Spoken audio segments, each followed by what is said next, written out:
नमस्कार शेतकरी बांधवांनो, आपण आज आलेलो आहोत जामनिया गावचे प्रगतिशील शेतकरी श्री अमनजी उमनकर यांच्या शेतामध्ये। यांनी चणा या पिकावरती झैतूनिक सुरक्षा या उत्पादनाची फवारणी केली। त्यानंतर त्यांना फवारणी नंतर काय फरक दिसून आले जाणून घेऊयात त्यांचे अनुभव। नमस्कार सर। नमस्कार सर, तुम्ही झैतूनिक सुरक्षेची चण्यावरती फवारणी केल्यानंतर तुम्हाला चण्यामध्ये काय बदल दिसून आले?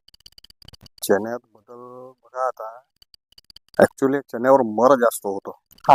आणि मी असा विचार केला होता की याच्यात म्हणजे जास्त गॅप जास्त प्रमाणात होईल मरीमुळे।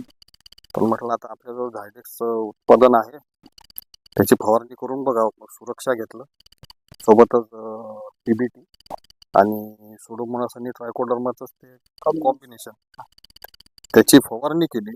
तर त्या फवारणीचा फरक असा आहे की जे मर होती ते थांबली, कम्प्लीट थांबली 100% थांबली. आणि 2 ते 3 दिवसातच त्याला फुटवे दिसले।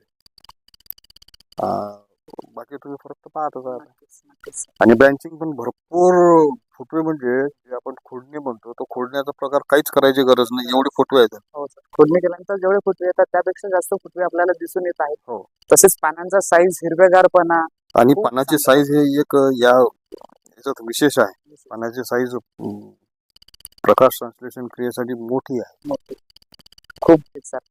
तर बघू शकता शेतकरी बांधवांनो, झैतूनिक सुरक्षा या उत्पादनाची सरांनी चणावरती फवारणी केली आणि त्यांना काय फायदे दिसून आले। अशाच प्रकारे तुम्ही तुमच्या पिकामध्ये झैतूनिक सुरक्षा या उत्पादनाची फवारणी करा आणि उत्पादनात वाढ घ्या। अधिक माहितीसाठी दिलेल्या क्रमांकावरती संपर्क करा। धन्यवाद। धन्यवाद सर। धन्यवाद।